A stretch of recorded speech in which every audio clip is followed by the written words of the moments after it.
Bueno, antes de nada, agradecerlle inmensamente a Iria que este aquí, que aceptase o convite que lle fixemos, porque sei que está a tope. Novembro. Porque parece que solamente hai violencia en novembro. Hai unha carga de actos e de traballo terrible e entón eu personalmente, como Venega, agradezoche inmensamente que aceptases vir. Bueno, xa casi todas a coñecedes, Iria é activista pola igualdade, no feminismo, na rúa, pero tamén pertence ao ámbito, digamos, máis formal, profesora de universidade, e se especializou a tope e sigue especializándose día a día no que é na violencia contra as mulleres. Entón, un luxo porque ten a doble visión como teórica e como estudiosa e tamén dende o traballo do activismo. Sobre todo, eu coñecina e foi un gusto cando traballaba na rede de mulleres contra os malos tratos. É autora de un par de libros, pero sobre todo este, do que lle roubei. Coordinadora, Vale. autora. Pero eres autora de moitos dos artigos, mismo. do que aí, sin cortarnos un pelo, o título, que me parece tremendamente explícito, moi expresivo, tremendamente importante, porque dá unha visión do que é a violencia machista como estrutural. Porque sempre parece que a enfocamos en pequenos aspectos ou en vivencias particulares de algunhas mulleres. Sempre os homes quedan aparte, verdad? Os homes son os protagonistas da historia, a non ser que se fale de violencia. Entón non son os protagonistas, entón pasamos a ser as protagonistas as vítimas. É unha cousa bastante perversa, creo eu. Pero bueno, en todo caso, de todas estas cuestións nos falará agora Iria. Eu pedinlle que, por favor, fose breve, porque penso que é máis dinámico que exista un debate, participación, que entre todas e todas, pois, bueno, vayamos construindo igualdade e feminismo que boa falta nos fai. Moi ben. Bueno, pois, moitas gracias, Raquel, pola presentación. A verdade é que eu moi contenta do convite. É certo que novembro é un mes así complexo, pero bueno, tamén conseguimos, desde os feminismos, que se estendera, polo menos a todo o mes, falar, non, das violencias machistas. E bueno, gustoume a presentación porque esta idea, non, da dobre, bueno, de un pouco este libro, de onde nace, nace un pouco desa dobre visión, non? De que eu traballei varios anos na Rede de Mulleres facendo acompañamentos, pois a xulgados, a comisaría, logo vos contarei así algunhas cuestións que un pouco pois puiden ver. Pero logo ao mesmo tempo estaba a tempo parcial na universidade e cando rematei de traballar na rede, bueno, porque nos servicios sociais tamén hai moita precariedade, non? No tipo de emprego, no tipo de contratación, bueno, que tamén complexo todo o mundo dos servicios sociais, que iso tamén moi cruzado co patriarcado, non? Os servicios sociais son servizos feminizados, cunha precariedade laboral moi relevante. Bueno, entón eu estaba un pouco, cando rematei de traballar, como dicilo, tive un pouco de resaca de todo o vivido, porque moitas veces cando estás un pouco na sensación, na intervención social, non? Estás como coa adrenalina, bueno, sabes que estades tamén no eido político, sindical, etcétera, penso que me entendedes, e entón, cando parei, despois de 4 anos, dixen, eu vou ter que facer algo con todo isto que eu estiven mirando, non? En tantas violencias institucionais, bueno, eu vou chamar a unhas amigas para que me axuden tamén a escribir, para facelo xuntas, e de aí xorde o libro, desa dobre visión, non? Dun pouco que vin e que eu agradeci moito ese traballo na rede, para min foi fundamental, porque eu xa tiña un máster en xénero, pero da igual o que estudes, ata que estás coa realidade non percibes, non? Todas as violencias cotiás. Entón, para min foi un choque moi grande, desde o primeiro día que comecei a traballar ali. Porque, bueno, o periplo, non? Un pouco polo que pasan as mulleres. Tamén me gustou, tamén me gustou que dixeras que parece que os homes están ausentes deste debate. Porque, claro, vou falar aquí de tiritas un pouco das violencias institucionais e de certos apaños, por dicirlo así, que poderemos facer para mellorar a atención ás mulleres e as crianzas que están en situación de violencia. Pero non hai que perder o foco está no patriarcado, non? E que como os homes aprenden, porque isto se aprenden a maltratar a todo o que consideran inferior, non? Como a masculinidade, mellor dito, a masculinidade hexemónica, tradicional, pois desde a masculinidade se aprende. De feito, hai unha autora, Rita Segato, unha antropóloga que fala da pedagogía da crueldade. Como se aprende, non? A ser cruel. Entón, o foco está aí, o foco está, non? E, por exemplo, falando desta antropóloga, ela di, estamos desde os feminismos, está moi ben facelo, falar da desigualdade de poder entre homes e mulleres, non? Para tentar entender as causas das violencias, pero ela di, hai que focalizarse tamén no eixe horizontal, non só no vertical. No horizontal é, por exemplo, o caso da manada. Como os homes empregan os corpos das mulleres para moitas veces lanzarse mensaxes entre eles da masculinidade, para entrar nesa masculinidade. O sea, como moitas veces se expresan ese ser macho, bueno, xa o nome do grupo, non? Quero dicir, como moitas veces non é só unha mensaxe de poder cara as mulleres, sino tamén unha mensaxe entre os propios homes. E ela, bueno, fixo un libro moi interesante que, claro, sacou estas conclusións entrevistando a homes na cadea. Homes que fixeran crimes, pois violacións moi duras, para entender no sentido de analizar as causas, non? De por que isto está pasando, por que sigue acontecendo, por que sigue habendo esa pedagogía a crueldade. Entón, ese é como primeiro matiz. Logo o libro sí que é verdade que tamén pretende, espero que consiga, ter un enfoque interseccional, non? De todas as mulleres con todas as diferentes opresións que van sufrindo, especialmente en Galicia o tema rural-urbano está moi presente, porque a compañera Olaya Villaronga pois, introduce, psicóloga, non? E traballa na Costa da Morte, introduce ese aspecto que agora vos vou a comentar. E tamén o eido xurídico, porque agora hoxe se está, bueno, estes días se está falando moito, se queredes no debate, metémonos na lei de liberdade sexual, que trouxo, por exemplo, xurídicamente moitas melloras que vou a comentar, e tamén escribo unha doutora en Dereito, Sheila, por nomealas tamén, sí. Sheila Fernández Míguez, que bueno, que un pouco nos aporta, que son de socioloxía, que é tan importante entender a legislación, entender os mecanismos, ¿no? Que están aí, os sesgos machistas que hai na aplicación da legislación, porque é fundamental para as nosas vidas. Anda que a legislación é dura de ler, de roer, pero creo que temos que facer un achegamento para intentar entender, ¿no? Quen está como se está aplicando, como se está interpretando. Entón, por sintetizar moito, eu dubidei co título, porque me gustaba colaboradores necesarios, pero era mellor unha soa palabra, entonces tiven que mudalo. Gustame tamén colaboradores necesarios, porque eu penso que, ademais de ten un matiz distinto, non? Fan falta colaboradores necesarios para que se dea o grado que estamos tendo de violencias machistas. Entón, por facervos un percorrido moi sintético e ir deixando temas que vos recollades para o debate, hai certas cuestións, non? O sea, onte que estaba en Santiago en filosofía, non? Me dicían, a ver, pois nomea esas violencias institucionais.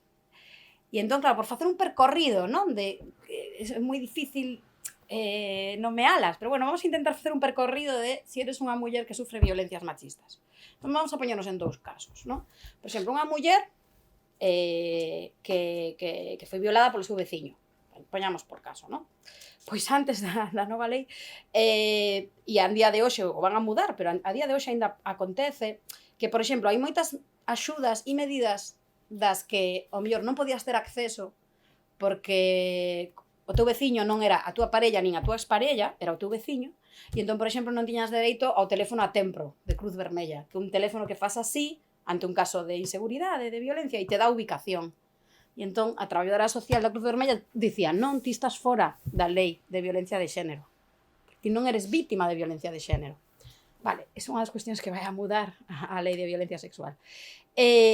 Tamén, outras cuestións tiña que ver, por exemplo, con bueno, moitas mulleres, por exemplo, que quedaban fora, vale, ao non ser consideradas víctimas de violencia de xénero, según a lei española, pois quedaban fora, ao mellor, de cursos para fomento do emprego, non eran recollidas nos datos oficiais. Entón, eu creo que iso foi unha das críticas que levamos como unha década ou 2 décadas facendo da lei de 2004, entón, xa houve revisións, houve ampliacións, pero ainda se poden facer máis melloras. Entón, por unha banda, hai moitas mulleres que quedan fora de certas proteccións, vale? Porque non están recollidas, vale, no que se supón que é víctima de violencia de xénero según a lei española. Digo lei española porque a lei galega é mellor, ten unha definición máis ampla. E bueno, e España ten asinado o convenio de Estambul, do cual Turquía marchou, por certo, ¿no? Parodias da vida. Entón, o convenio de Estambul, ratificado polo Estado español en 2014, amplía o concepto de violencia de xénero. Como toda aquela violencia que sufrimos as mulleres polo feito de ser mulleres. Que penso que é un encadramento, un marco moito máis sociolóxicamente moito máis adecuado. Bueno, é a primeira vez neste 2022 que nos primeiros 6 meses se recollen diferentes tipos de feminicidio, non só os perpetrados pola túa parella ou exparella. E, o sorpresa, hai moitísimos feminicidios fora da parella. Por parte, sobre todo, de familiares, fillos e outros familiares, netos. Claro, o que non se recolle, eu aquí sí que son así como moi socióloga, o que non recolles non eres capaz de analizar, non sabes se están funcionando as políticas sociais que estás facendo, se ti non estás recollendo datos e interpretándoos, que quizás é o difícil, non?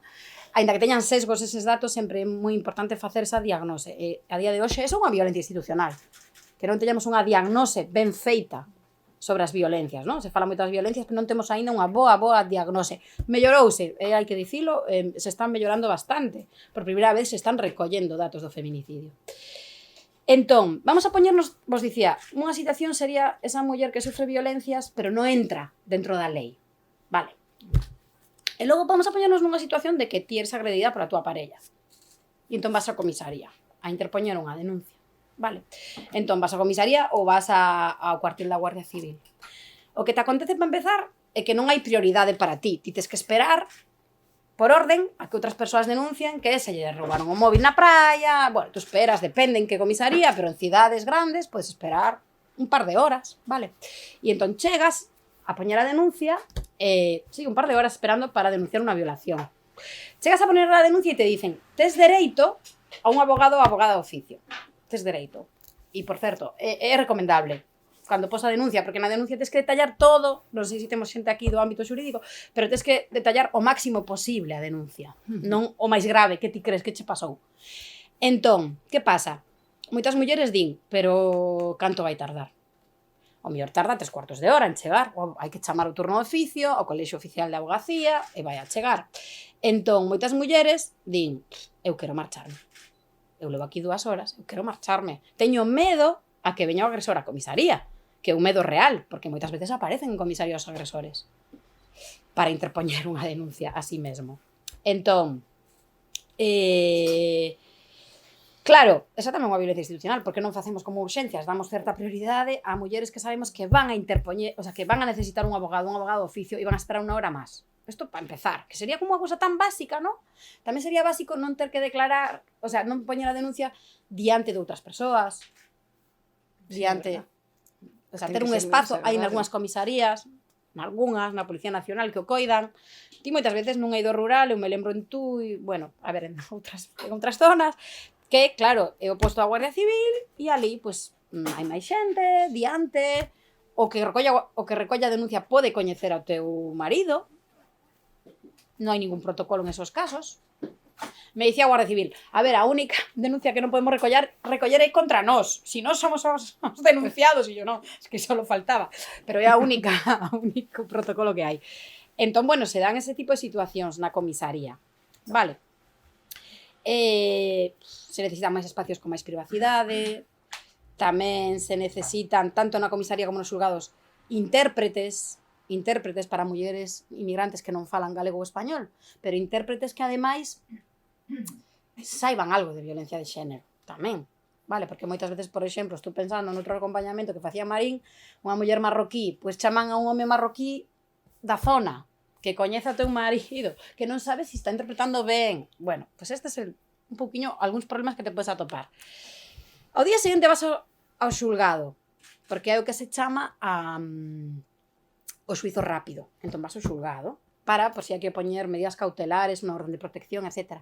E no xulgado, por exemplo, en Vigo, non sei se iba a cambiar, porque fixemos moitas queixas, pero non sei se vai cambiar. No xulgado, bueno, nos xulgados de violencia moitas veces hai unha sala de agarra, unha sala de espera para as mulleres e outra para os homes. Pero o corredor, por exemplo, na casa das xulgadas de Vigo é o mesmo corredor, é o cuarto piso, non hai unha máquina para comprar auga, non podes sair do edificio.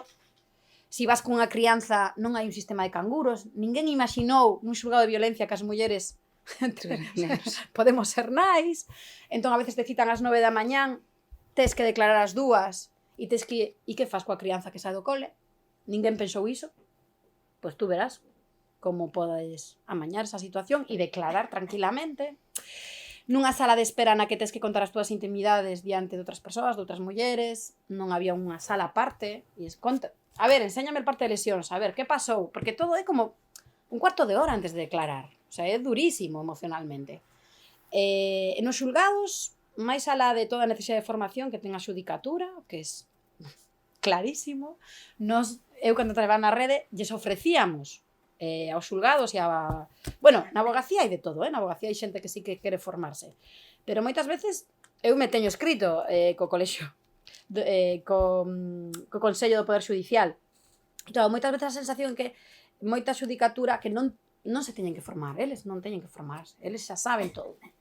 Entón, por outra banda, cando fago de formación e igualdade é quen a dá e como é esa formación, porque a veces se fan cada cousa que dis, a ver, tú non podes dar aquí 3 horas online cun programa que non falas de conceptos clave, cunha persoa que non é especialista en estudos de xénero. Eso tamén é violencia institucional, non calquera persoa pode falar ou formar. Pois como en delitos informáticos tes a persoas expertas niso, pois en cuestións de igualdade ou de violencia de xénero precisas persoas expertas niso, porque senón logo pasan desastres.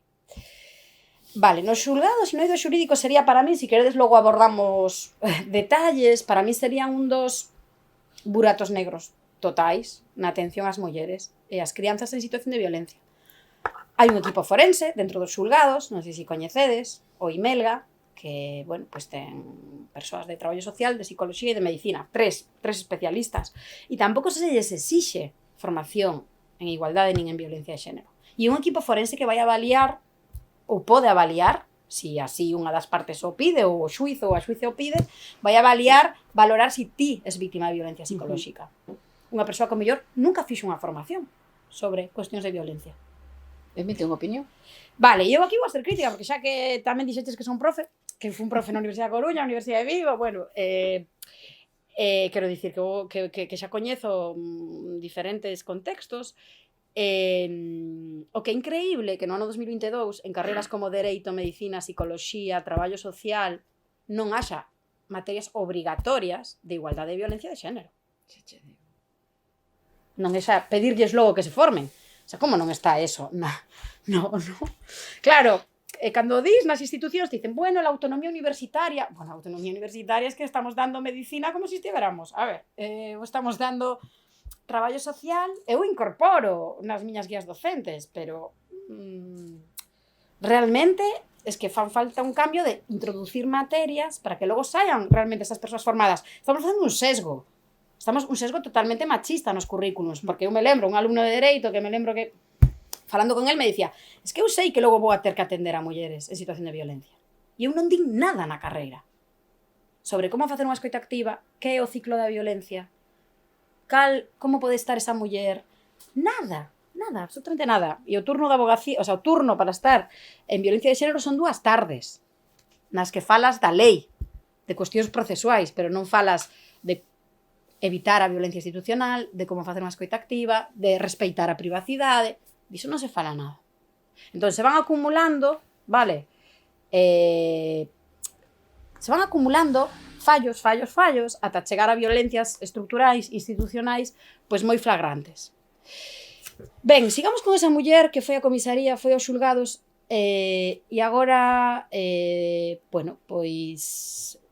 o mellor quere entrar nunha casa de acollida, porque ten que escapar, vale?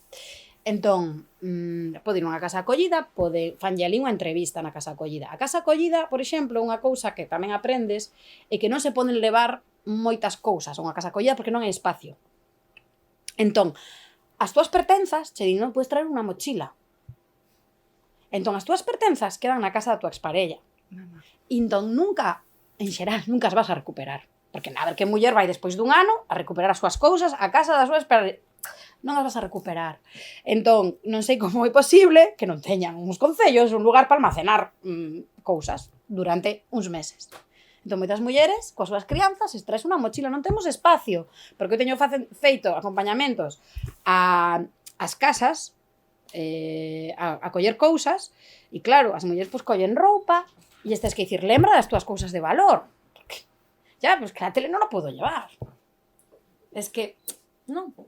Entón, claro, moitas mulleres acaban empobrecidas. E ese enfoque interseccional tamén Galicia, a Xunta a día de hoxe, porque a Casa Acollida, a Rede Galega de Acollida, está xestionada pola Xunta de Galicia, a día de hoxe non ten unha solución para, por exemplo, as mulleres que consumen drogas. Non son admitidas en casas de acollida. Mulleres moitas veces pois consumidoras a raíz dun proceso de violencia. E non son, entonces, moitas veces lles dan un plan B, ven ao día seguinte a ver se te busco unha pensión. Ao día seguinte a veces non aparecen, porque de medias mulleres en situacións de violencia dentro da parella tardan 8 anos en verbalizar a violencia, ni sequera en denunciar. O estudio da Fiscalía é en verbalizar a violencia. Entón, si che din, volta mañán a ver se te busco unha pensión, aquí non te acepto, porque eres alcohólica, pois moitas mulleres non voltan. O sea, son unha discriminación, pero unha cuestión pois moi evidente. Tampouco si tes enfermedades contagiosas, que aquí entraremos nun debate que é unha enfermedade contagiosa. Pero bueno, vamos, si tes VIH tampouco eres aceptada. E, bueno, e as mulleres con enfermedades de saúde mental, hai unha casa de acollida en Galicia que traballa estas dúas cuestións xuntas, non? Que é o que se precisaría para as mulleres consumidoras de drogas. Médicos del Mundo, por exemplo, que traballa moito con tema de consumos, di que precisas unha abordaxe das dúas temáticas á vez. Non é un momento, por exemplo, para exixirle a unha muller deixa o consumo nun momento. Quero dicir, necesitas unha abordaxe un pouco máis fina que decir, aquí non te acepto, te mando a unha pensión. Eso nos mellores dos casos, non? Entón, na casa acollida hai tamén moitas cousas que mellorar nas casas de acollida en Galicia.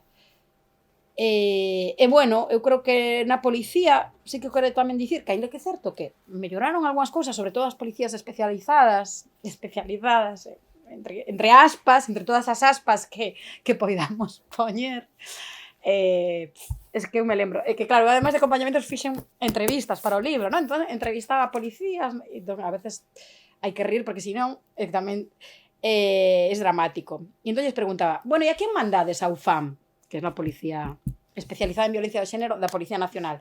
E dicía, a ver, da comisaría, pois non enviamos o máis machista. Enviamos... Claro, yo decía, es que el criterio, es que el nivel, o sea, lo enviamos para que se forme unas semanas, pero claro, el criterio es demasiado laxo, ¿no? O sea, intentamos no evitar, o sea, no enviar... Claro, digo, es que claro, es violencia institucional, ¿no? No es para formarnos en algo, tienes que estar como anos formándote... E onte, por exemplo, que estaba con mulleres de servicios de axuda en domicilio que están en folga, non? Elas dicían, nos temos que formarnos para sacar os certificados, para sacar isto, para estar nunha situación agora, eso é violencia institucional, laboral. Non, se ti estás formando e logo que que te vai unha miseria, que non chega, non cumpre nin o convenio, nunha situación de, eso é violencia institucional, non? Cando logo, pues, bueno, sobre todo vas con policías que eles sí que cobran o plus de peligrosidade e todo isto, ¿no? Pero bueno, cando faz acompañamentos te dicen, pasa tú delante, entra ti na casa. Quero dicir que, como que ves así certos detalles que hubo melloras, teño que dicir que a policía, por exemplo, nese sentido, non é como ámbito judicial, está un corpo disposto en principio e ofreces formacións gratis, e bueno, en principio, claro, si son voluntarias, claro, só van algunhas persoas, pero bueno, en principio están como, teñen esa disponibilidade a formarse. Pero lembrome, falando coa policía local da Coruña, me dicían, por exemplo, hai algo que non sabemos que acontece, que como recolles un atestado. É importante ter perspectiva de xénero. Porque ti, cando sufres unha situación de violencia, chamas ao 112, non ven o corpo especializado ven a patrulla máis cercana. E a patrulla máis cercana, ao mellor, non ten formación para recoller un atestado con perspectiva de xénero. O sea, nun caso de violencia de xénero tens que detallar todo, hai unha marca aí na parede, parece que hubo un golpe. E entón el dicía, xa, pero dos 360 policías que somos, veñen 20 as formacións. Porque como son formacións voluntarias, Terrible. obrigatorias, continuadas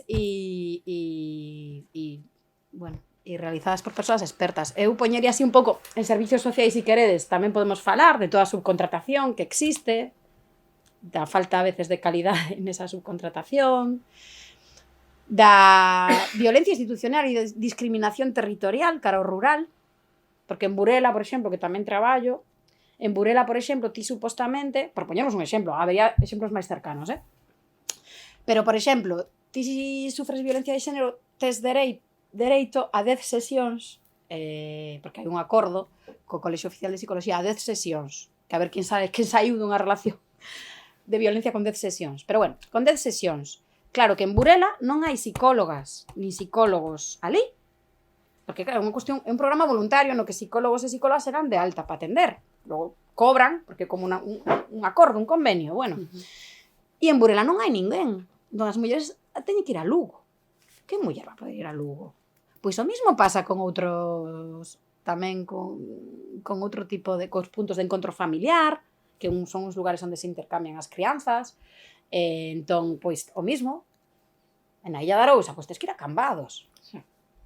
Entón, iso den un corte por clase social, por, non? Xa sabemos as mulleres, ademais, con empobrecemento que temos.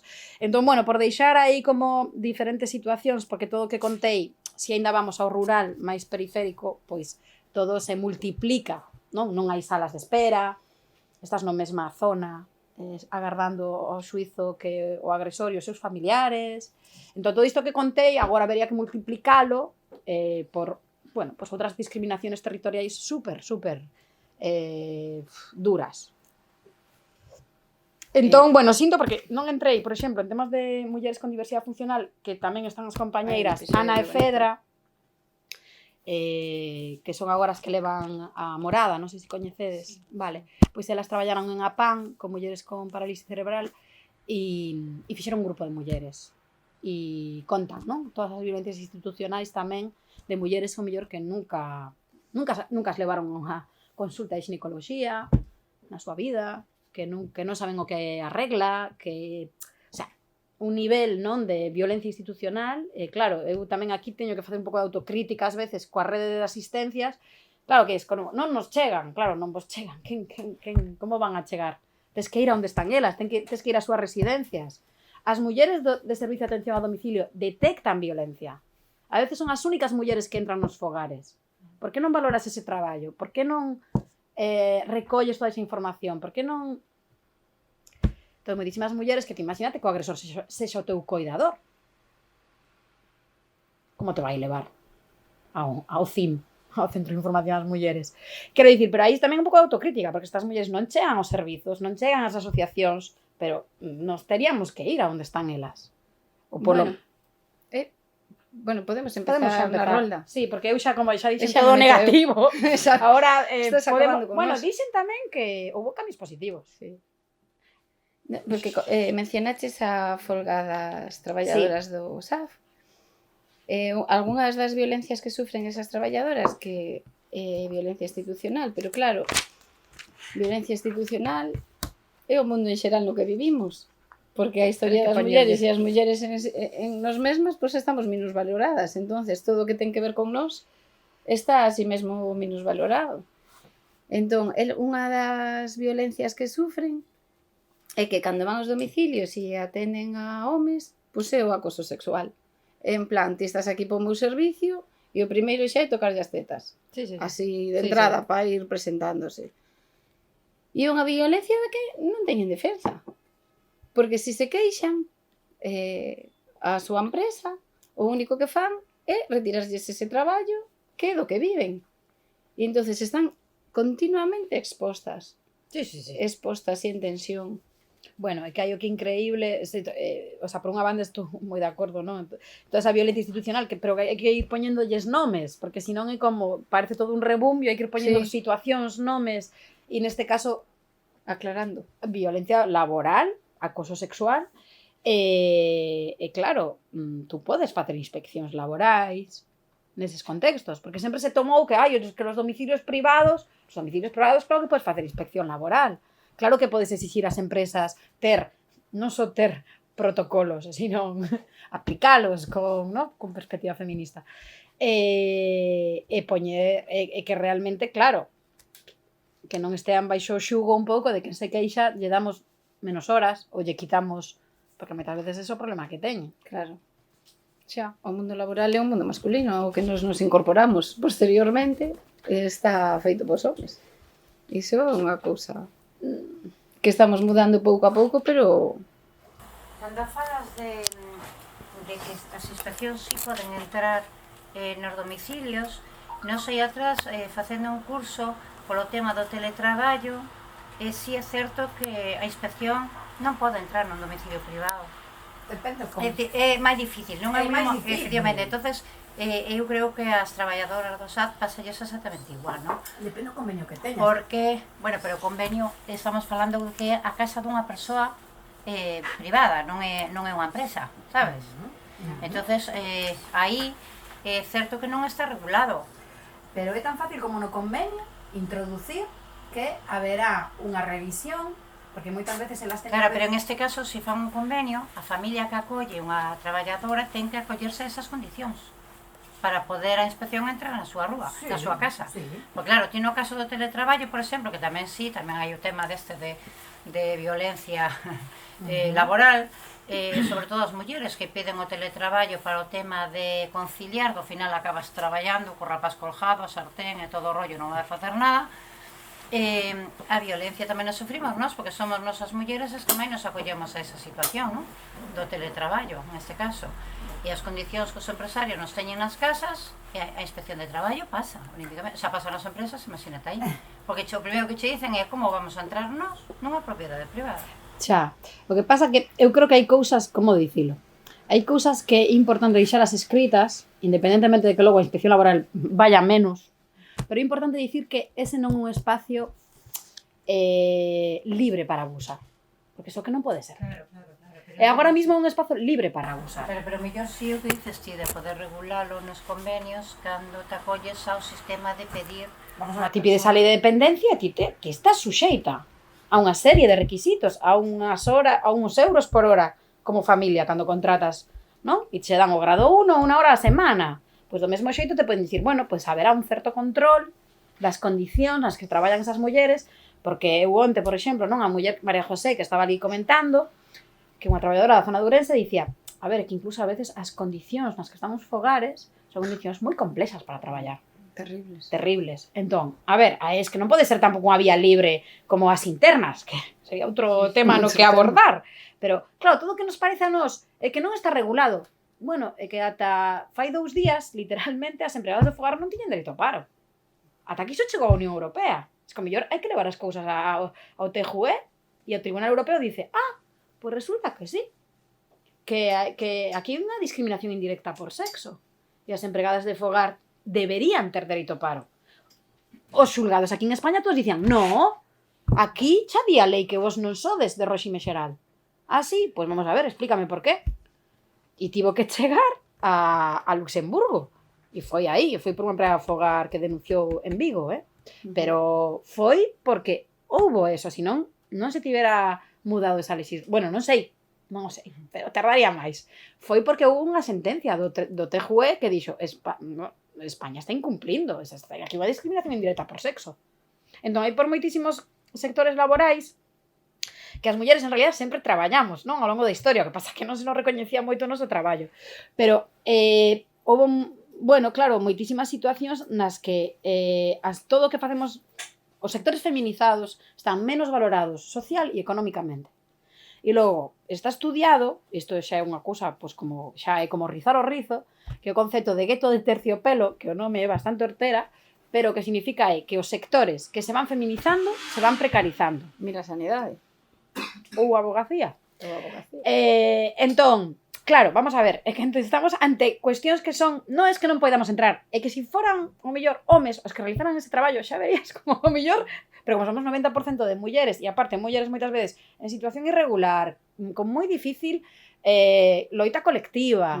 Entón, eu creo que claro que sí. No, os fogares non poden ser uns espazos de absoluto, o sea, de vía libre abuso. Igual que o réxime de interná, a ver, o vexo totalmente incompatible cos dereitos humanos. Porque logo entrevistas, o sea, eu que traballei moito con mulleres inmigrantes, a ver, es que escoitas cada cousa de abuso de poder. De frega este váter con un cepillo de dientes. Nos queremos esa sociedade. Que intervir. O que vexo ou quero preguntar si vai a inspección ao fogar, pero será a palabra porque aí non hai testigos de ninguna clase e van a negalo. E máis, cando chega unha inspección o tipo non vai estar tocándolle a chavala ou a muller. E despois, por outro lado, ou hai outra cousa ademais, polo que lle teño escoitado así as mulleres que están traballando nese sector, que tamén teñen problemas cos familiares, cos fillos, pero uns problemas terribles, desde drogaditos, que a unha que fixeron tirar polas escaleiras, cousas así, pero barbaridades. Entonces, como se poden defender esas mulleres? Non sei. A ver, eu creo que das unha clave. Eu antes o dixen, vamos a ver, para acabar co patriarcado é un cambio cultural. A legislación non vai acabar co patriarcado. Ni la inspección laboral. Pero é un cambio cultural no que nós podemos ir... A veces a legislación fai explicitar que hai un problema social, non? Entón, evidentemente, a inspección laboral, logo que moitas veces que é verdade que se hai un usuario que fai acoso sexual, é a súa palabra contractúa e ademais, o que me dicía onte María José, ás veces incluso poden xogar con isto de acusarte de algo a ti, de roubar, o sea, que moitas mulleres están nunha situación moi complexa, moitas empregadas nese sentido. Pero a veces a inspección é importante para as propias empresas que subcontratan as mulleres, que lles din que dun sitio a outro tardan 5 minutos, e é como, a ver, hai que facer ese traxecto, porque sabes que no rural van cambiando de domicilio, e aí moitas veces os domicilios están a 10 kilómetros, e teñen que ir a toda a mecha para cumprir os horarios. Entón, non é só para protexer, non, dentro do fogar. Eu creo que xa como un pouco a sensación en la que non vai a mudar o patriarcado, non? Así como esa sexualización das mulleres ou tratalas como obxetos sexuais, que é o que está de fondo. Bueno, é un xeito un pouco de dignificar ese traballo. De non é unha extensión do rol. As mulleres non, xa dicía Simone de Beauvoir, non somos seres para outros. Non estamos para servirte. Isto é un traballo. E un traballo que, por certo, pois é bastante importante. E ao mellor nos estamos equivocando como sociedade chamando innovación tecnolóxica a outras cousas que, en fin, que son a veces bluffs e ao mellor o que temos que reivindicar unha sociedade que valore social económicamente moitísimo mellor a este tipo de traballos. Entón, eu creo que vai por aí o cambio. Permite que quede unha cousiña atrás. Despois que teñen que facer funcións que non lles corresponden. Sí. Polo que eu teño escoitado, nunha ocasión que houve unha reunión con elas, mulleres que che dicían, bueno, aquelas casas non me poden entrar porque aquilo é unha pocilga, que sean elas as encargadas de todo. Elas non fixeron os cursos para facer eso. Cantidad de funcións que lle aplican que non se corresponden co que teñen que facer. Entonces, aí sí que mellor a inspección si podía comprobar. Aí podía comprobar, sí, pero claro, a primeiro hai que amenazar ás empresas. Xa, pero eso é complicado, porque a inspección non entra, é o que estamos falando. Elas teñen unha precariedade económica terrible, en riba non crean espazos comuns de conforto que se arroupen unhas ás outras porque cada unha non comparten centro de traballo, é evidente. É complexo, sí. A organización é complexa. É dificilísimo organizar. Sí. E faltalles, claro, ese arroupe. Sí, entonces é moi complicado. Sí, pero eu quero ir un pouco a responsabilidade un pouco municipal, porque en que sexan empresas é un servicio con xestión municipal, aínda que estexa subcontratado. Entón, ti, vamos a ver, aquí lo que pode ser é que os concellos digan, no, es que eso está subcontratado. Mira, perdona, e los pliegos, onde están? E como se está cumplindo isto? E estas mulleres están para estas tarefas. Non Xa son deberían tus ser sirvientes. funcionarias. Non de... Sí, pero ainda así, cales son as súas condicións laborais? Cales son as súas tarefas? Non? Partindo de aí, que logo tamén hai moitos abusos polo feito de que son mulleres e están conceptualizadas como pois nada, pois a facer de ama de casa, pero que é isto? Non, isto é un traballo, non? E as empregadas de fogar o mesmo, é un traballo. E hai que dignificalo. Non hai que minusvaloralo. Eu, se non hai máis preguntas, teño. Sí, sí, seguro que hai máis. Vale. No, eu o que quería por ahora o punto un pouco nos servicios sociais. Porque, por exemplo, aparte de que xa sabemos automáticamente que non hai recursos, se sabe realmente casas de acollida, puntos de encontro, todo eso, sábese realmente como está a nivel, bueno, Galicia xa non sei, a nivel Vigo, Valmiñor, todo isto e tal, sábese algo? Pois, a ver, preguntando, son concursos nos servicios sociais, o que dicía, eu creo que o título que lle puxen o capítulo no que falo de servicios sociais é entre a subcontratación e a precariedade. O sea, estamos como, bueno, en fin, as que están, o sea, os servicios que son municipais están precarizados e los que están subcontratados están precarizados e máis precarizados todavía. En Vigo non sei agora, porque cada ano pode mudar o concurso, pero moitas veces está Eulen, Clece, que tanto te hacen un aeropuerto como cuidan personas mayores, que aquí non hace falta ninguna especialidad ninguna. E xestionan o punto de encontro familiar, un punto de encontro que estas empresas privadas nos que se intercambian crianzas en divorcios conflictivos, por exemplo, en casos de violencia de xénero. Eso é moi delicado. Iso é moi delicado. Iso é moi delicado, entre outras cousas, porque hai visitas que son vixiladas.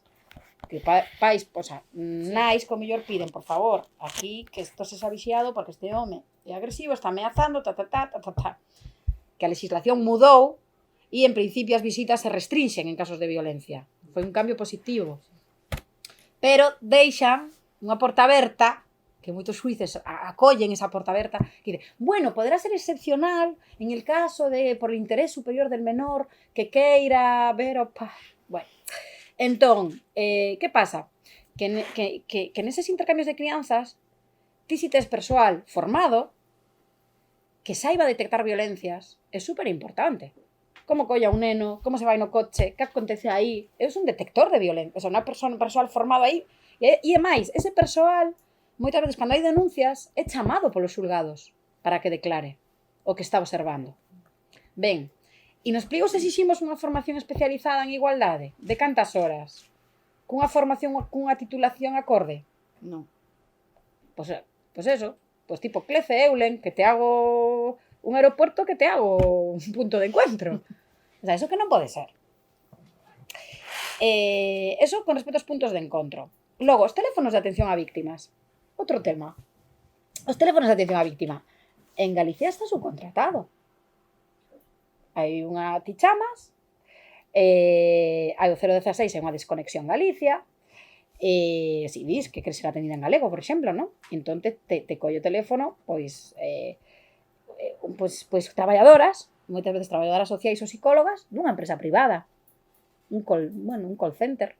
E o mismo, o sea, fun a entrevistalas, bueno, isto tamén con un pouco de presión se dixo que, bueno, igual tiñan que ter unha formación en violencia, pero houve que facer presión. Pois outra vez unha empresa privada que está subcontratada, mulleres nunhas condicións laborais que se lle supón que por ser mulleres van a saber escoitar situacións de violencia, pero non é así. O sea, que tipo de condicións laborais, como isto está desta maneira, nun polígono, bueno, eu cando fun a visitar en San Cibrao das Viñas, non sei se siga ali a empresa. Bueno, quero dicir que sí, aí se pediu que houve unha petición, eu non sei agora se están máis si se exixe esa formación, pero bueno, que hai moitísimos buratos nos servicios sociais. E unha cousa que tamén quero dicir, un centro de información a muller non pode ter lista de espera.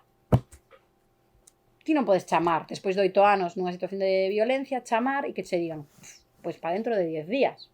Pero tú non vas. E é máis, e lle faz a psicóloga ter que decidir que caso lle parece máis urxente. E tú por teléfono como sabes? Que caso máis urxente. Claro, pues neses servicios sociais, pues bueno, ou asociacións que traballamos con que, claro, non é un xeito para min, tiña que ser unha rede municipal e tiña que ter tamén as condicións, pero, bueno, a nivel galego tamén, porque a nivel galego non hai persoas que poidan acompañarte. Eu sempre o digo cando dou as formacións, a comisaría, aos xulgados e a buscar as túas pertanzas a casa da túa parella, deberías ir acompañada. E o Estatuto da Víctima de 2015 permite que vayas acompañada.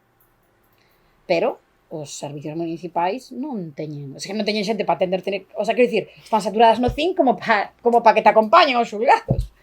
Claro, non, o que pasa que eu parto do feito, vamos a ver, xa sei. Vamos a ver, o problema todo estriba na pasta, no diñeiro, eso está clarísimo, no presuposto.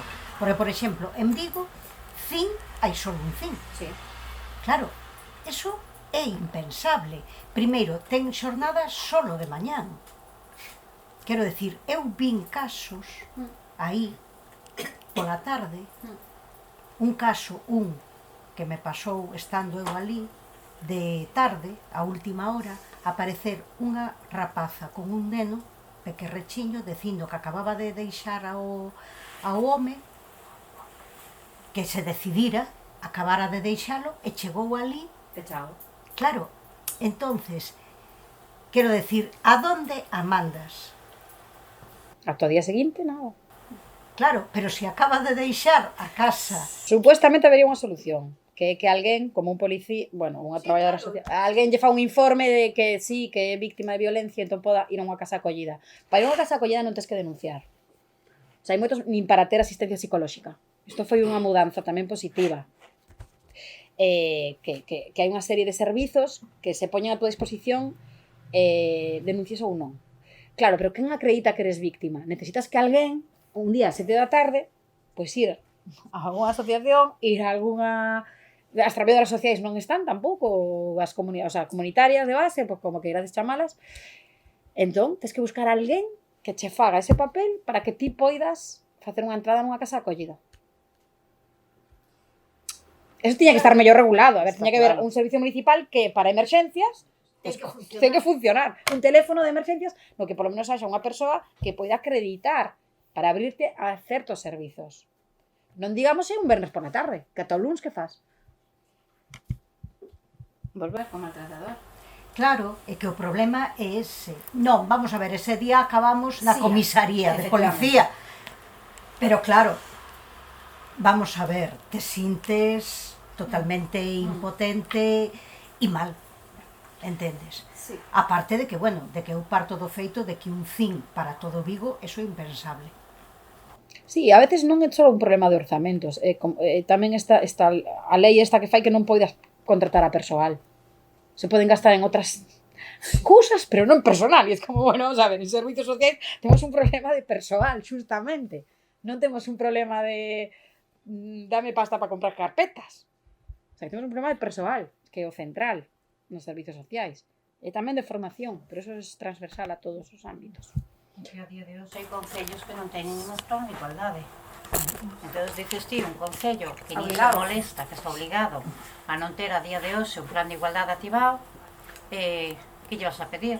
E cando despois traballamos no tema do tema das traballadoras do fogar, que teñen que ser municipalizadas e que foron funcionarios, pero pois nos concellos pequeniños vendemos o favor para o voto, non? Entonces, ao final, ainda por riba nos intentan prostituir, é dicir, mira que che mando unha muller por unha miseria, subcontratada, tes a persona. Eu a mí me chamou moita atención, eu non sei se foi o ano pasado ou hai 2 anos que fixéramos unhas charlas no sindicato, e eran traballadoras do fogar. Entonces, bueno, nos viñan a contar as vivencias que tiñan, non? Bueno, o tema de que sí, que sofrían acoso polos propios as persoas que cuidaban. Entonces había unha señora que decía, bueno, tiña asumido que ti ibas a unha casa a cuidar a un señor, o tipo che tocaba no cu, nas tetas, e ela decía, non, bueno, non o fai con maldad, sabes? Non o fai con maldad, o home tal. Entón, unha das preguntas que lle facía a nosa técnica de igualdade era, cando vai o teu compañeiro a cuidar ese mismo home e lle toca nas tetas ou no cu? No, no. Entonces, o está facendo con maldad. É dicir, nós mesmas, a veces, justificamos que unha persona que ten un pouco, o mellor algo de demencia ou algo de tal, pois que o vemos lóxico. E non é tan lóxico, sabes? Porque, dicir, xa nos mesmas a veces asumimos tanto en ese caso como nas propias empresas, sabes? Porque a min, eu traballo nunha empresa de automoción e que o meu xefe me teña que botar unha resiña e tocarme nun ombro non me fai nin chisca de gracia, non? Pero hai que non asume, que parece que é educación. Non, non é educación, compañera, é sumisión. É dicir, este tipo gilipollas me está botando unha sonrisita, tocándome nos ombros, porque lle dá a gana a él. Entonces, esas violencias eu creo que, en primer lugar, é dicir, eu creo que sí que os traballos que temos que facer da parte de recollelos legalmente, eu creo que eses traballos de poder ter os planos de igualdad e ter as traballadoras, en este caso, hasta onde é violencia ou non é violencia, porque a veces distorsionamos nós mesmas, estamos sufrindo a violencia e non nos damos conta hasta que despois é tarde, non? Sí, é un bo matiz, porque a min moitas veces me preguntan, claro, porque mira, en outras sociedades que teñen máis igualdade, Suecia, Noruega, hai moitísimos casos de violencia sexual. E efectivamente nas enquisas sae maiores taxas de violencia sexual que en España. E España está entre o 20 e pico por certo de mulleres que sufrimos violencia sexual, e o mellor en Suecia daba 30 e pico, non? Que recollo as estadísticas. Entón, xa, claro, pero que o mellor unha muller sueca chama violencia sexual a cousas que nós non chamamos violencia sexual, porque están normalizadas, porque no noso contexto todo o mundo entende que eso é normal. Entón, é que ten moito que ver con que nós concebimos que é violencia, que a sociedade que concibe que é violencia. Porque, a ver, as mulleres non vivimos en Marte, nós somos socializadas tamén no patriarcado. O que pasa é que a veces facemos un traballo por intentar desaprender, non? Pero nós tamén somos socializadas nun contexto que normaliza violencias contra nós. Entón, nos sufrimos esa, como dicilo, esa especie de Marcela Lagarde, non? Outra antropóloga mexicana, di, non? Sentirse partidas. Nós estamos todo o rato intentando desaprender ao mesmo tempo que sentimos culpa por non ser boas nais ou boas traballadoras, e non chegas a todo. Claro, non chegamos a todo porque estamos sendo xulgadas por dous prismas distintos, polo de muller tradicional e muller moderna. E os dous a vez son imposibles de cumplir. O sea, non é, quero dicir, estamos sendo, nos están exixindo desde dous lugares que son imposibles de cumplir ao mesmo tempo. Entón, claro, nos vamos a sentir partidas. Ela traballa moito coa cuestión, por exemplo, da autoestima. Efectivamente, pois estás todo o rato con mensaxes contradictorios en sí mesmos. Entón, como vas a chegar? Irreconciliables de partida. Entón, bueno, moita importancia que sempre tivo no feminismo que as mulleres nos xuntáramos a falar. Tamén eu penso, que non sei que opinas, que é unha maneira de sobrevivir a esas situacións. Ao mesmo tempo que na sociedade están normalizadas, Quitarlle peso e non sentirte víctima todo o tempo, porque é moi desagradable sentirse víctima. É unha sensación terrible sentirse víctima. Entón ti pensas, bueno, se cadra é normal, e vaslle quitando que dis, sí, peso, porque senón terías que deixar o chollo, terías que estar, o que decimos, estar de unllas todo o día, cos unllas fora, porque como son agresións constantes, e son agresións, bueno, eu creo que hai un punto no que podemos o mellor reivindicar, o sea, colectivamente, porque individualmente é imposible. Claro, ten que ser colectivo. Individualmente vas a ir perdendo. Ten que ser en espacios de apoio. Nos que ti fagas esa queixa, esa reivindicación, non? Pero ten que ser desde lugares de apoio, desde lugares así acompañada. Porque moitas veces que a veces se fala así de empoderamento, pero a veces de un enfoque neoliberal queda bastante mal rollo. O sea, ninguna muller se empodera soa na súa casa, vamos a ver, ni comprando en el Black Friday. A ver, es que logo ves a publicidade e alucinas. O sea, como poden deturpar, non? Todas as reivindicacións que só podería haber realmente empoderamentos e colectivos, sino ningún colectivo oprimido se empodera individualmente. Eso sabemos ao longo da historia. Eu queria preguntar se detectas mudanzas na xente nova en canto a esa identificación das violencias. tense falado de que hai un retroceso nos comportamentos machistas dos mozos. Se percibes, porén, que hai pois unha maior, entre elas, unha maior identidade, unha maior identificación desas violencias, das violencias que sufrimos a cotío, non? Vale, unha pregunta moi complexa. Vamos, eu como socióloga me custa moito dicir se antes estábamos mellor ou peor cando non temos datos, vale, porque as enquisas de violencia de xénero son moi recentes e non nos dan tanta finura como que ti estás preguntando, ¿no? Tanta calidade de información de hasta que punto son máis conscientes as mulleres e detectan máis violencias machistas. Eu creo que as xeracións novas hai en certas cousas que avanzaron, por exemplo, falan de saúde mental, e o poñen sobre a mesa, temos un problema de saúde mental, a pandemia pasounos por riba, explicitan certas cousas, ou, por exemplo, das discriminacións por orientación sexual, explicitan certas cousas que xeracións de atrás o sufríamos, pero non se explicitaba, estaba como comido cara dentro do armario, por dicirlo así. Entón hai moitas cousas que as xeracións novas, por dicirlo así, e eu, por exemplo, que dou clases, estou con xente de 18 anos, fan traballos que elixen libremente a temática e ves que os temas, non, que elixen son temas xeracionais, moitas veces, cruzados por saúde mental, temas identitarios, etc. Pero por outra parte, detectan máis violencias. Están as violencias moi enraizadas e tamén agora hai novos xeitos de exercer violencias e ás veces moito máis duros as formas da violencia. Con isto me refiro a que antes podía ser un machista controlador absoluto, pero a la cuarta vez que chamabas o teléfono fixo da casa a túa moza, pois igual allí todo o mundo se enteraba que eras un acosador ou un controlador. Pero agora hai moitos xeitos de controlar que antes non é que non foran tan machistas ou tan controladores, pero mellor non tiñan o mecanismo tecnolóxico para pedirte a ubicación, para pedirte mándame a foto, para poder non sei que. E entón, claro, eu creo que agora non sabería dicir se hai máis machismo ou menos machismo, o que creo que hai moitas máis ferramentas, lamentablemente, para exercer o machismo. E, por non falar tamén, claro, de as dificultades, o sea, eu creo que as mulleres sufren violencia desde antes. O sea, máis témpera. Eso sí que me atrevería a dicir que sí que detecto, desde que son máis novas. Nos, na miña, bueno, teño 42 anos, podo dicir que sí, cando empezabas a mocear, non? Podía empezar as cuestións controladoras, non sei que agora as violencias digitais, envías unha foto e compártese as humillacións, entón, moi cedo, porque tamén moi cedo. Entón, eu creo que os datos, eso sí que eso podes ver en datos.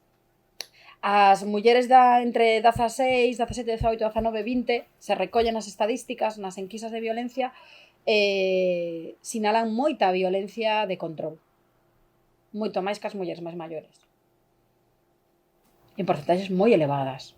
Estamos falando de mulleres que levan uns anos tendo relacións, porque por estadística con 19 anos, levas uns anos tendo relacións. Vale, pois neses anos te dan unhas porcentaxes de violencia de control moitísimo máis superiores que noutros tramos de idade.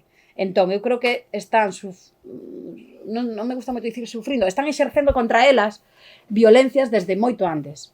Non? Porque tamén a mí non gusta moito a palabra víctima, sino, bueno, estás en situación de violencia, porque alguén agrede.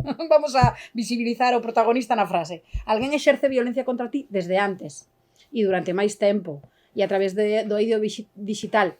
E ás veces, claro, quen va? La policía a dar charlas de seguridade digital. Pois o mellor non é un policía a persoa adecuada para estar con adolescentes falando de que pasa coas túas fotos, o sea, porque é un enfoque como moi desde o delictivo, penal, que o mellor necesitan outro tipo de enfoques, de, bueno, pues a mellor, pues si quieres enviar unha foto a tu novio, que non se te vea la cara, que non non tan penalista de non envíes. A ver, estamos, quero dicir, non envíes, pero si desde que son peques están todo o rato facéndolle fotos, e a súa xeito, pues, o mellor que non se te recoñeza, pode ser a mensaxe. envía que non se te recoñeza. Eu enviei un pouco máis mensaxes, un pouco máis pensando en que non reciba a mensaxe, non? Entón, claro, eu creo que estamos fallando na prevención. Pero na prevención, a hora da mensaxe que se lle dá ás nenas e aos nenos. E os nenos. Porque os nenos, eu penso, non son socióloga ni nada, pero penso que van socializados como nosos avós, no control absoluto e na falta de límites. Non controlan cales son os límites do que teñen que facer e do que non. Falo dos nenos homes. Xa te entendo. Sabes? Entón, chega un momento que non discernen cando están agredindo ou se están pasando. E aparte do que comentabas antes, do tema da manada e de como necesitan entre eles reafirmar a masculinidade e tal, porque, claro, entre eles tamén, eu recordo un detalle con Cristiano Ronaldo, pues me ven a min a cabeza, ahora que, bueno, donde se lle cuestionaba a súa virilidade, non? E dices, hostia, un xogador de fútbol que sempre estaba mostrando músculo e outros varóns, porque nun momento dado vestiu un abrigo de peles, sabes, así, con a pel non sei que, entón decían que non era suficientemente home. E digo, madre mía, pero que isto estaba nun xornal e os nenos non accederán a xornais xeralistas, pero os deportivos sí, en donde ven continuamente como a súa masculinidade está en entredito. E unha das maneiras de ser homes de verdad é poñendo en inferioridade ás mulleres, ou non sei, esas... Eu creo que... É terrible para min. A estas alturas, non? Non sei. O sea, eu creo que por unha banda sí que hai masculinidades tóxicas moi reflexadas en determinadas actitudes e eu as mulleres de 18 anos as vexo moi queimadas. O sea, a mí me chegan con ideas de traballo que as ves moi queimadas, non? O sea, quero dicir, de ter sufrido violencia sexual e de estar fartas de prácticas sexuais sin consensuar, pero con 18 anos xa queimadas, que como unha sensación que te dá un pouco de vertixe. Xa. Pero por outra banda, teño que dicir tamén que hai tamén referentes de outro tipo de masculinidades. O sea, eu tamén vexo alumnado, isto xa depende o mellor a carreira e no, que eu dou en moi diferentes carreiras, ves tamén, bueno, un cuestionamento desa toxicidade e tamén referentes que son un pouco diversos. Por sorte. A Paco Martínez. Quiero decir, al estereotipo así un pouco del Fari. Que, por cierto, que sacaron unha publicidade del Fari que usaba ese vídeo, ¿no? Anteriormente, en clase, ¿no? Desde el hombre de la bolsa de la compra. Quero dicir que eu vexo que por unha banda sí que hai masculinidades tóxicas moi... O sea, estamos como con moita polarización. Entón, masculinidades tóxicas moi polarizadas e o que di Rita Segato, lanzándose mensaxes entre os propios machos, ¿no? A ver quién es máis macho, e isto pasa moito nos grupos únicamente de homes, nos que só hai homes. Como ese tipo de masculinidade se vai non sei como decirlo, intoxicando cada vez máis entre eles, en espazos 100% masculinos. E isto, grupos de WhatsApp, grupos de tal, 100% masculinos. E logo, bueno, sí que hai tamén unha apertura, porque tamén é o que ten internet, un acceso a referentes un pouco máis diversos. Eu creo que tamén existe un poquinho esa complexidade. Sí, é complexo, pero a mí o que me preocupa é eso, que nenos pequenos teñan ese referente tan violento. Eu quería, poñer o foco nas campañas, non? Digo porque ademais hoxe que temos esta maravillosa polémica da campaña da Xunta, pero non tanto polas campañas en sí, senón por esta referencia sempre ás mulleres, non? É dicir, aquí aínda non vimos unha campaña na que poño o foco da campaña nos homes e en que realmente teñen que cambiar son eles, non? É como, eu creo que o gran cambio en todo o que vai ser políticas contra a violencia e contra o maltrato machista vai ser cambiar o enfoque, non? Porque eu hoxe mesmo pensaba, joder, es que continuamente a foto é sempre dunha muller, sempre aparece a muller no foco de todas as políticas, de todas as campañas, e eu creo que a mellor aí é onde temos que mudar toda esta perspectiva e toda esta visión que temos das violencias e cambiar o foco e trasladala precisamente, porque eu sí que concordo contigo, eu xa sei que aquí alguén me vai a ver así, pero eu son das positivas que a mocidade, porque eu coñezo a mocidade que ten o rol contrario, é dicir, o rol de poñer o foco en que os culpables son eles, en que teñen que mudar esa actitude que teñen, pero bueno, hai que recoñecer que falta moito, e bueno, e despois claramente é o que decías tú, as leis son importantes, pero non son fundamentais. Moito máis fundamentais son os recursos e a cultura, a educación para o que ven detrás, que vai ser realmente o que poida mudar esta situación, non? Sí, a verdade é que só podo dicir que estou de acordo. As campañas, bueno, a ver, a da Xunta, é que isto pasa tamén porque eu non sei quen fixo a campaña, pero a ver, mucha perspectiva feminista, Non ten. o sea, non estábamos na rúa dicindo, a ver, a muller nunca ten a culpa, da igual como te vistas, da igual a que hora saias, a noite tamén é nosa, tamén podemos sair de ocio, temos dereito a iso, entón, claro, o foco está super deturpado, non? Unha cousa... pero bueno, esta campaña do Fari, del hombre holandengue, que eu non sei se... pero foi unha campaña a nivel estado, era interesante, puña o foco nos cambios nas masculinidades, e eu sí que creo que esa é unha vía na que hai que traballar. É certo.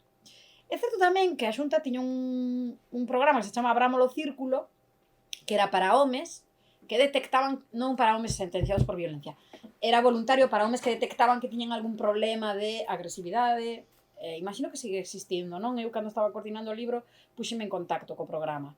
E, bueno, é para homes que, bueno, pues detectan en sí mesmos, por decirlo así, que son ciumentos, que teñen problemas de control, etc. E entón se poñen en contacto e hai un programa gratuito de psicólogo, de expertas psicólogas, etc. Pero claro, pouquísimos homes chaman, o sea, menos de 20 ao ano. Quero dicir, ao mellor non está ben reflexado, ao mellor non se fixo boa campaña, ao mellor tamén, bueno, hai que facer un traballo, ao mellor desde moitos lugares, porque isto nunca se soluciona desde un lugar, o sea, desde un só lugar, isto ten que ir como desde moitos lugares. Lémbrame tamén dunha campaña del Corte Inglés, en el Día de la Madre, que tiveron que retirala.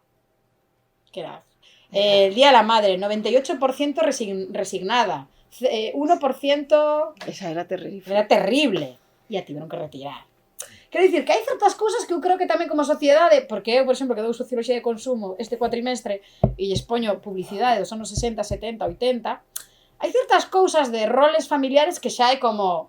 Si, as mulleres seguimos sendo obxetos para vender cousas, obxetos sexuais, pero hai certos roles familiares que xa como sociedade dicimos, isto é moi rancio, que as familias mudaron, que os roles mudaron. O mellor non todo o que quixéramos, pero, a ver, agora mesmo unha familia monomarental, quer dizer, hai diversidade.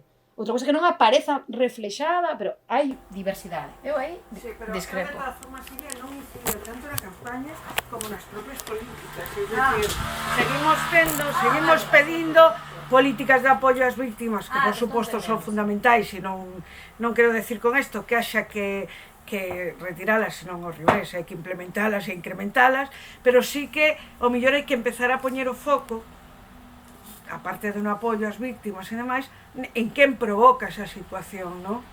A eso me refería, aparte das propias campañas, porque é o que dis tú, hai que enfocalo dende distintos puntos, non? Sí, que eu creo que hai que traballar con esa masculinidade tóxica, a teño clarísimo. Porque unhas cousas que eu veía na rede, por exemplo, era, si unha muller se separaba de un home maltratador, e ese home maltratador iba por outra muller. Claro. O que te crees que pasa? Entón, evidentemente, se queremos rachar coa violencia, hai que traballar con esas masculinidades tóxicas, pero non é só con homes a nivel individual, que tamén, sino coa publicidade, coa ficción, con os modelos, os referentes, os roles, a valorización do que falábamos antes, dos traballos, porque todas as crianzas coñecen a Elon Musk e ahora ya está caído en desgracia. Pero quero dicir, que ídolos existen a nivel social, e non só falo de futbolistas, non? E ao mellor nos equivocamos un pouco, porque todos os nenos agora falo masculino, porque pois ao mellor as criptomonedas, o mundo tecnológico, te podes facer rico youtubers, como, a ver, vamos a ver, en que mundo? Es que o sea, que teñen que caer esas cousas, te temos que asentar, o sea, teñen que caer esas falacias un pouco, e ao mellor empezar a, non sei, esos ideales masculinos, por cierto, todos hombres blancos, de pasta, que fan milagros, cando, a ver, son herdeiros de fortuna, pero bueno, hombres feitos a sí mesmos na súa cabeza, que penso que hai moito mito, ¿no? Hai que derrubar moitos mitos, eu creo. Bueno, eu creo que máis que mitos son un pouco realidades. Porque quero decir, por moito que... Mitos de masculinidades. Claro, pero é un mito que funciona, que lles vai ben a eles en conxunto, de maneira individual e como sociedade, porque ao final, claro, non quero mandar, o sea, como que ten que haber revisión, senón nos vamos de aquí pensando que non hai. No. É dicir, o que decías ti, vale, queda casposo, non? A publicidade dos 60 e dos 70 queda casposo. Pero os datos están aí, e as que seguimos asumindo a doble e a triple xornada somos nós. E xa non digamos o traballo mental e de organización. Pero seguimos sendo as mulleres, entón digo, bueno, vale, sí. Bueno, hai minutos de diferencia. Cando hacen las encuestas, claro, en años cambian minutos. Vale, de cuánto... é o que decía Carmela, nos vamos avanzando, pero... Pero o patriarcado tamén o patriarcado sabe máis que nós, que lle dedica moito tempo para que nos pero eu non estou de acordo aí, o patriarcado tamén é simbólico, un poder simbólico, e é importante que muden os símbolos, ademais das cousas materiais, que tamén, pero os símbolos necesitamos que muden, porque senón non podemos cambiar os referentes, se non cambian a simboloxía, as ficcións que se contan, as historias, as novelas, es que senón non, o sea, que simboloxía temos as mulleres de referentes mulleres? Ao mellor son as nosas nais. Pero que líderes temos? Bueno, pues eu creo que xa empezan a falar de mulleres. A ver. Claro, empeza a ver. Claro. Pero vai ser moi difícil, creo eu, que un neno de 5, 6, 7 anos e demais teña como referente na súa vida unha muller. Digamos, escritora, digamos... Como líder, non. Como referente de vida, en xeral, os nenos non teñen a mulleres.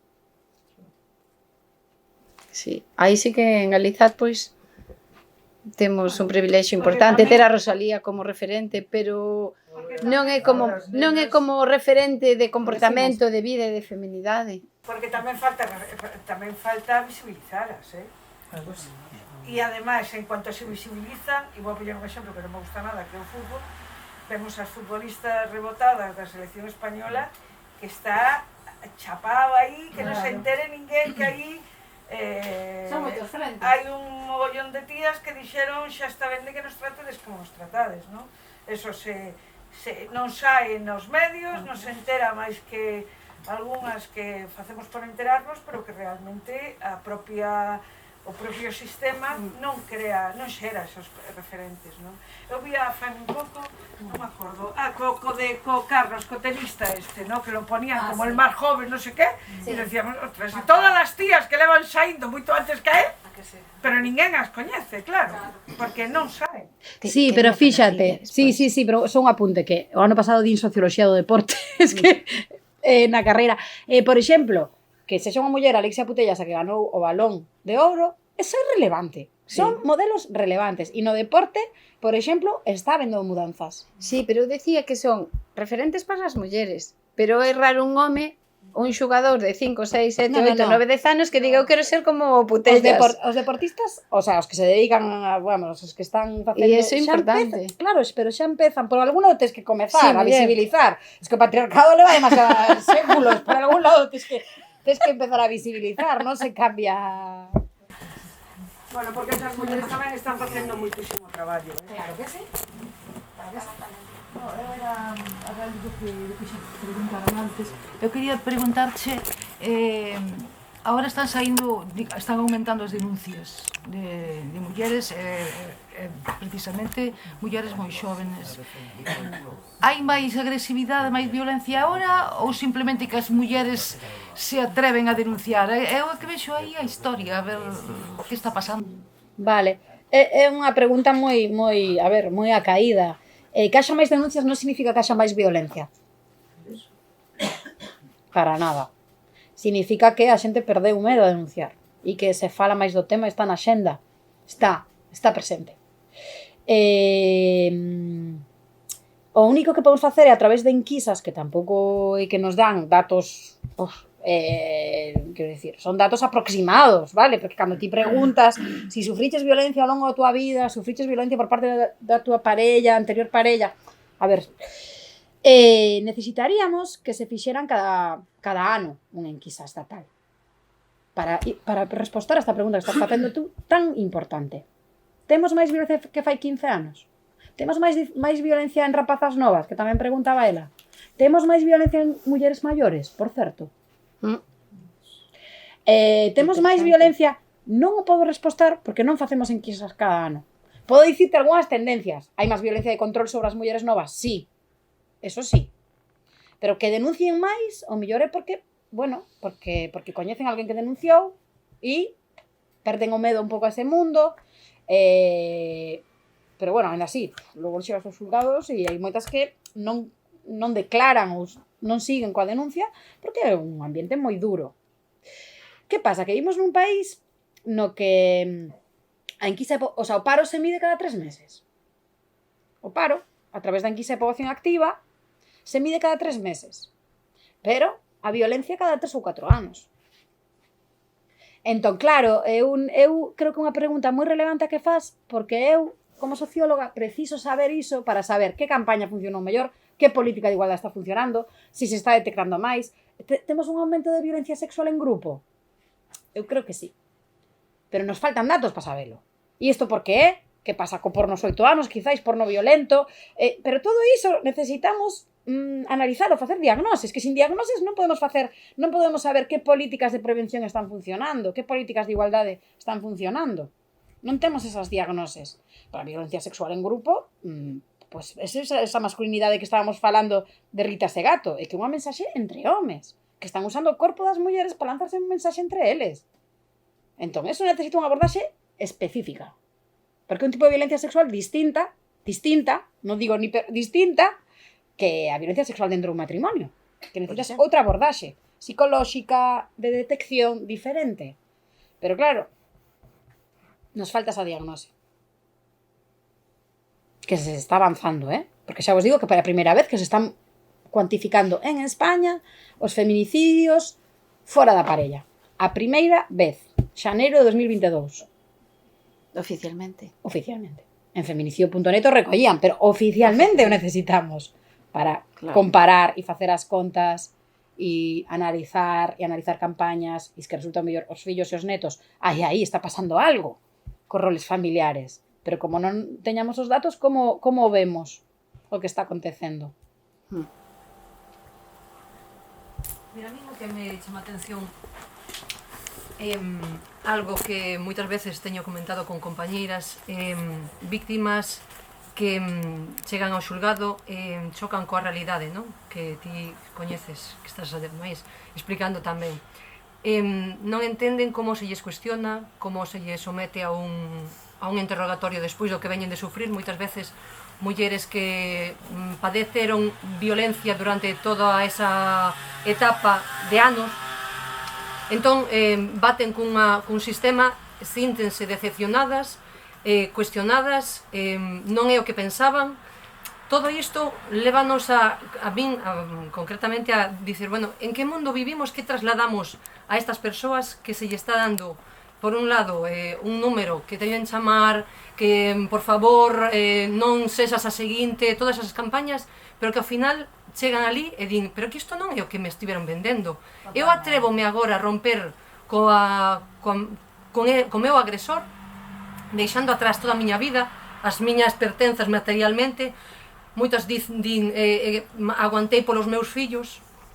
Entón, deciden dar ese paso e din, non pensei isto, eu non me sinto apoiada.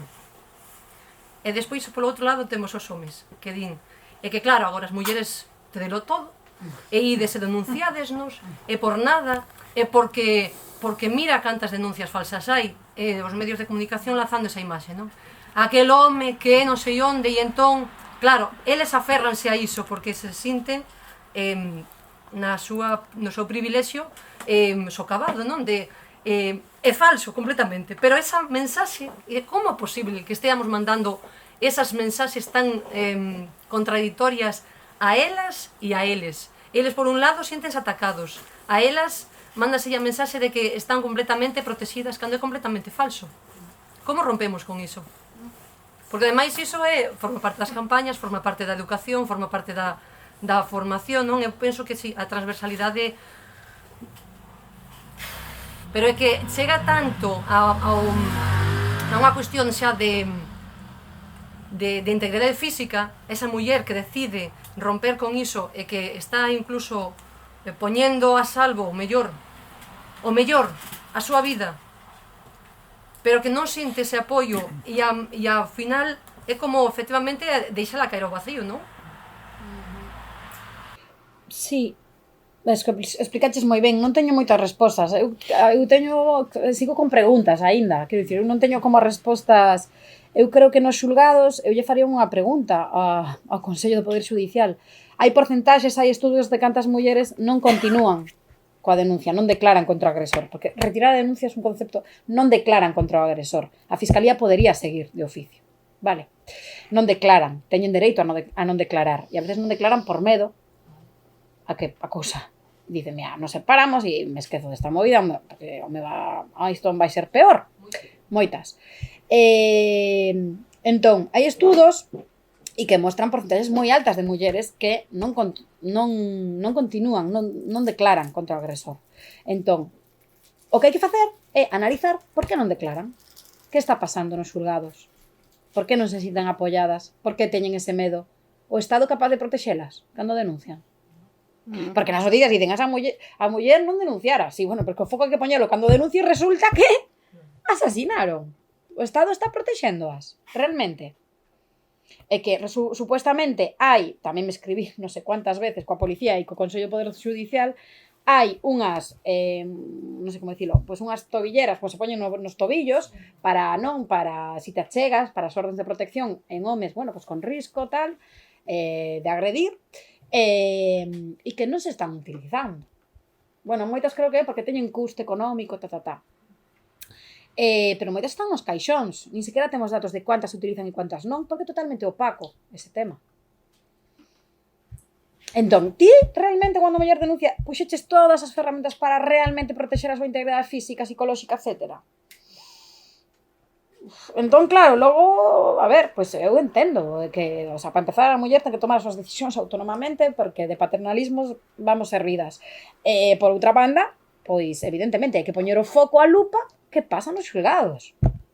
Porque eu teño acompañado mulleres que moitas veces, a ver, pois algunha persoa, pois non exactamente non me pasou isto no de violencia de xénero, pero nalgún de familia de, si fas isto, es que teu fillo pode entrar na cadea, O secretario xudicial non está para facer ese tipo de comentarios.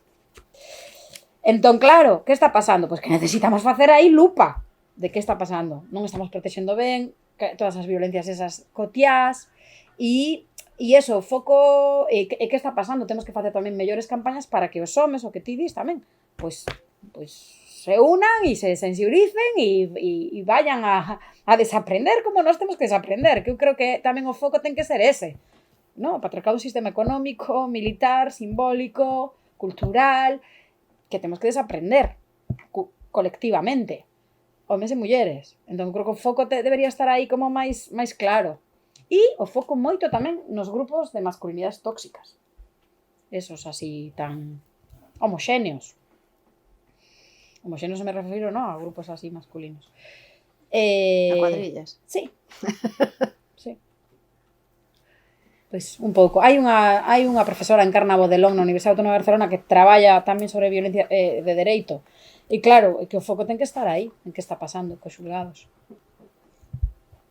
Algunha pregunta máis? Bueno, podemos ir concluindo. Sí, podemos ir con Xa abusamos moito de ella. Non me importa. Eu como, a ver, fago memoria e vos podo empezar a contar aquí situacións. No. Entón, bueno, é como... Pois gracias por asistir. Entre todas e todos iremos construindo sociedades igualitarias e equitativas. Houve unha autora que non mencionei, Lola Ferreiro, que escribe sobre Ai, saúde. Lola. E quero mencionar a Tanto todas as me que acordei escriben. dela. Porque o creo que estivo o ano martes. pasado con E vos, ¿no? sí, e o martes falamos Sí, de por mencionalas a todas. da sí. saúde, sí, e controla un montón. Sí, que tamén Pero o bueno. outro eido de violencia Pero para eso está institucional. aí o libro, tamén. Pois nada, moitas grazas. Pois A vos nada, polo debate. seguiremos traballando eso, Seguiremos traballando, claro que sí. para construir unha sociedade onde teñan Claro que tanta importancia as cuestións dos homes como as cuestións das mulleres, Moi ben. ¿no? Moi ben. Bueno, grazas.